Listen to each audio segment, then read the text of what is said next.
Bem-vindos à terceira parte do vídeo de hoje, dia 21 de junho, um sábado, em que tive tempo para fazer 3 vídeos. Realmente é só um, mas dividiu em 3 partes, porque se queixam que os meus vídeos são muito longos, são muito interessantes, dizem eles, eu não acho.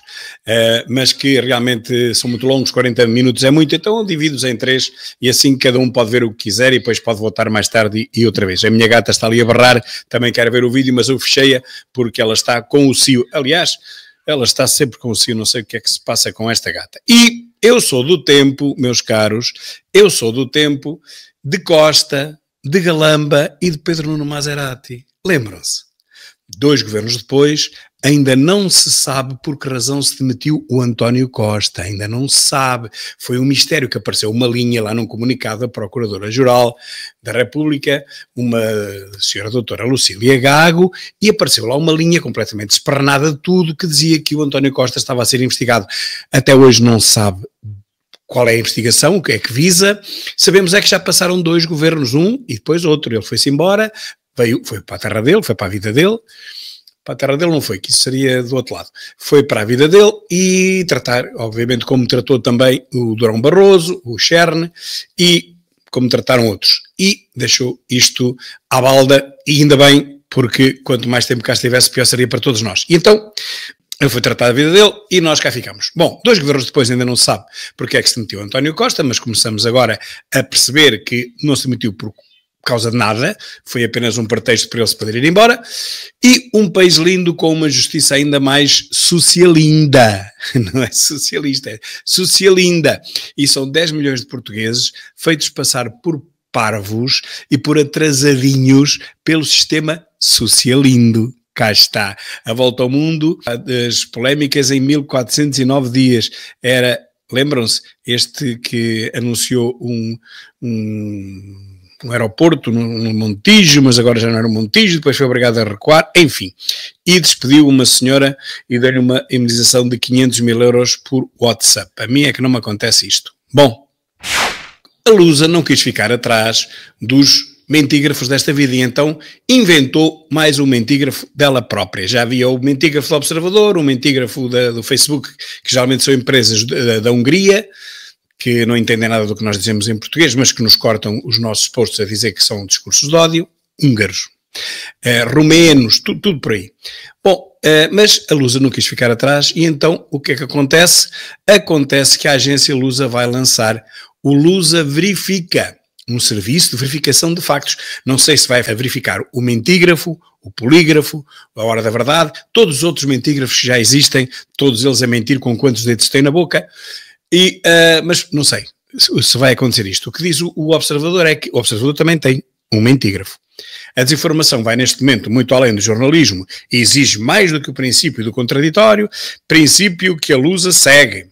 Portanto, em vez de dar notícias, agora vai dizer quais são as notícias verdadeiras e quais são as falsas. Eu espero que fale também das suas próprias notícias.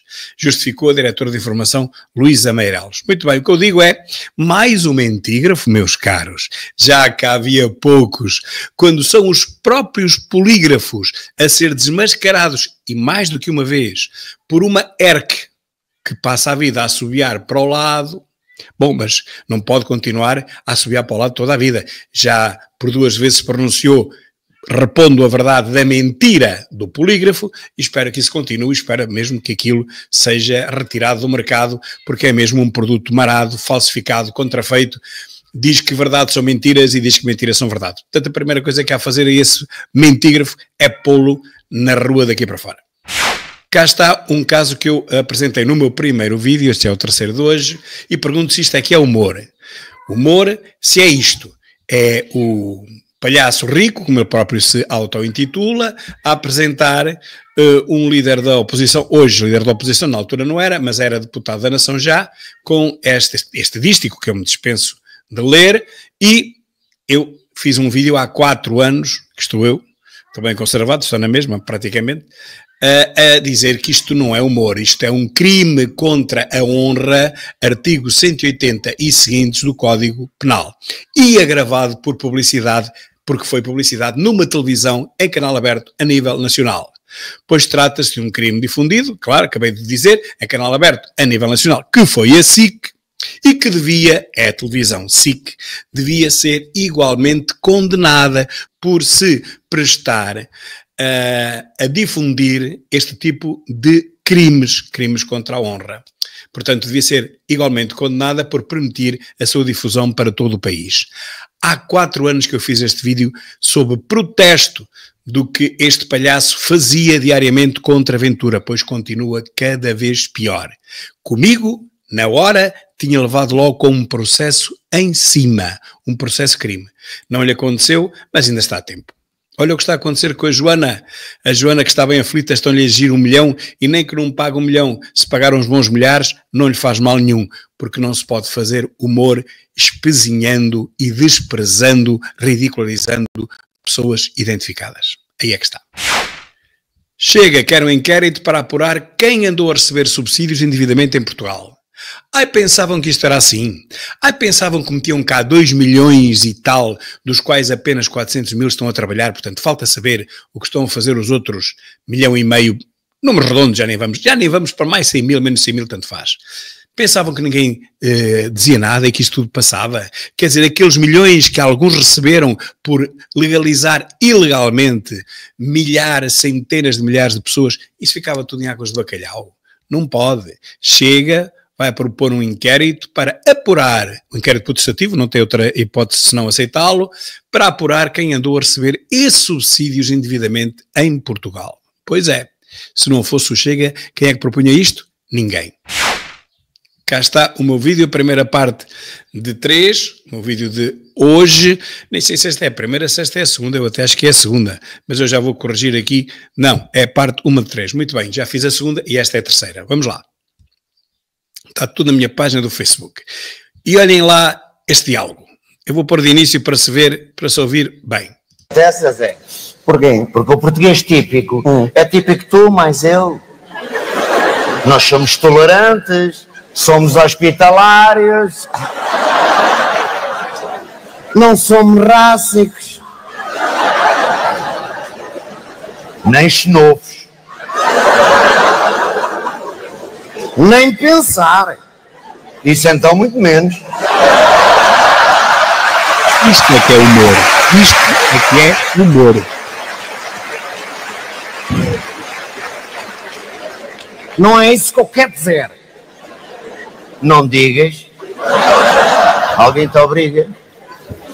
O que eu quero dizer é que a gente tanto mete um cirurgião russo a cartar balos de cimento, sim, como um preto...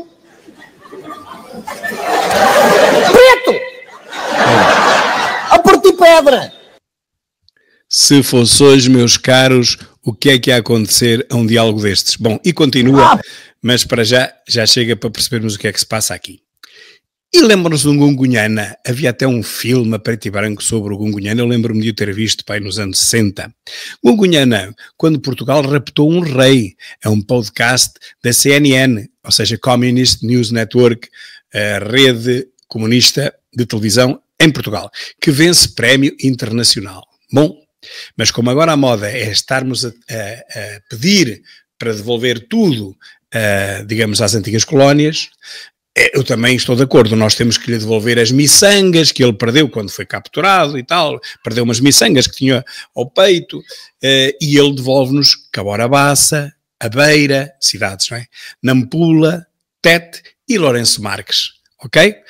Nós devolvemos as miçangas e eles devolvem-nos essas cidades todas, mas também com as estradas, com as linhas férreas, com as estradas, com os edifícios todos, com as empresas todas, com tudo que lá deixámos, cidades inteiras que depois de irmos embora pouco se fez ou nada. E o muito que havia, a grande parte está destruída. Tem que nos devolver isso também. Por falar nisso, aqui temos o multiculturalismo.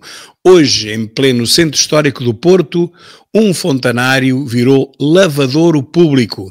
Aqui estão as senhoras multiculturais de outras culturas a lavar a roupa num fontanário. Para elas isso é perfeitissimamente normal.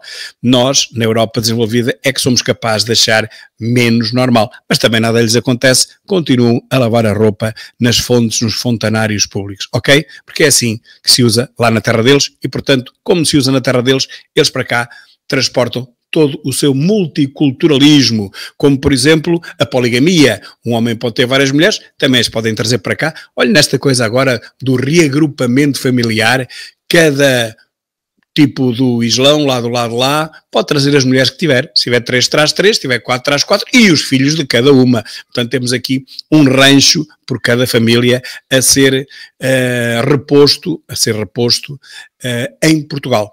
Em vez de ser só uma pessoa, vem mais 9, ok? Por cada um vem mais 9, ou seja, por 1,5 milhão devem vir para aí uns 14 milhões. Está tudo bem, não há problema nenhum.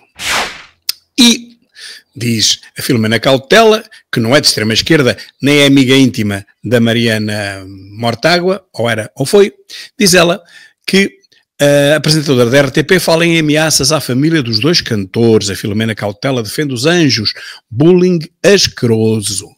Bom, é o terrorismo do bem, meus caros. Isto é o terrorismo do bem e da extrema-esquerda a defender a humoreca da mesma extrema-esquerda contra os anjos que não são de extrema-esquerda.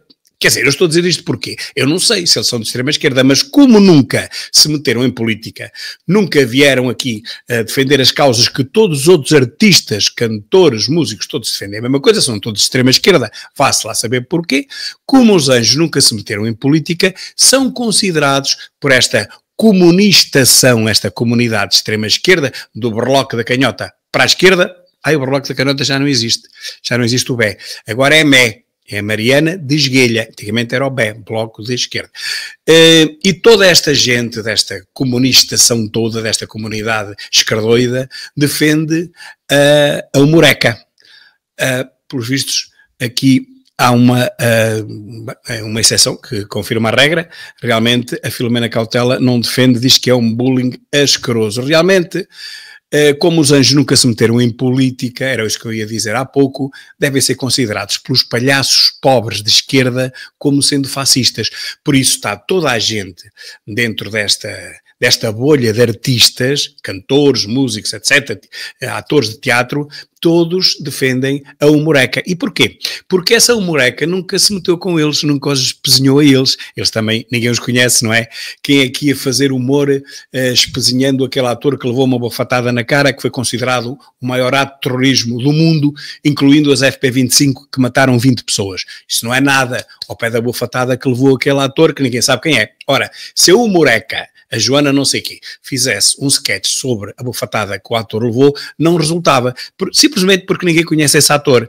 Portanto, isto só resulta, e eles estão sempre salvos e livres disso, porque ninguém os conhece e não vale a pena fazer humor sobre eles, mas as pessoas conhecidas, como André Ventura, por exemplo, ou outra pessoa mediática que toda a gente conhece em Portugal, é sobre esses que fazem humor tentando espezinhá-los, tentando derretê-los, tentando calcá-los, tentando fazer tudo, difamando-os, injuriando-os, todos aqueles crimes contra a honra que fazem parte dos artigos 180 e seguintes do Código Penal. Está lá tudo escarrapachado. Portanto, a humoreca, Joana, qualquer coisa, não tem hipótese nenhuma de não ser condenada. Nenhuma.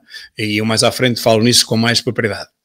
Mas pronto. É realmente uma notícia porque uma apresentadora de extrema-esquerda, como são todas, aqui solidariza-se com os anjos, que acho que são fascistas, porque não são de extrema-esquerda. O preço dos combustíveis dispara na próxima semana, meus caros. Portanto, já hoje vi grandes filas a tentar meter combustível. Parece que vai subir 8 cêntimos o diesel e 3 cêntimos a gasolina. Ora, isso é que é o wokeismo todo em festa. Festas populares. São os santos populares do wokeismo. O gasóleo vai subir e o seu preço vai esmagar os 95% de condutores e ainda proprietários de automóveis com motores térmicos. Portanto, a combustão interna com combustíveis fósseis. Portanto, os 95% de portugueses que são fascistas, que são negacionistas, climáticos e que são da extrema-direita. São todos aqueles que não têm carros elétricos. Os portugueses bons são os que têm carros elétricos, os que não têm carros elétricos, os 95% que restam, são realmente os fascistas, os negacionistas e os climáticos da extrema-direita. Inflação de 1% numa semana, diz o Notícias ao Minuto. Preço do cabaz alimentar aumentou 2 euros numa semana, só que o preço é 200 e poucos euros. Ora, 2 euros é 1%. O que eu pergunto é, 1% de inflação numa semana?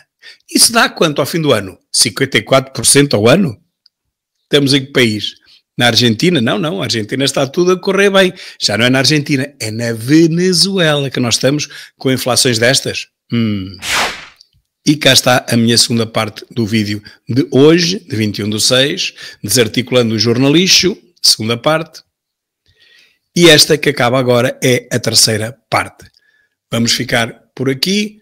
Prometo que não vos massacro mais hoje e amanhã é outro dia. Um grande abraço e muito obrigado por verem as 3 partes do vídeo de hoje. Obrigadíssimo e até amanhã, se Deus quiser.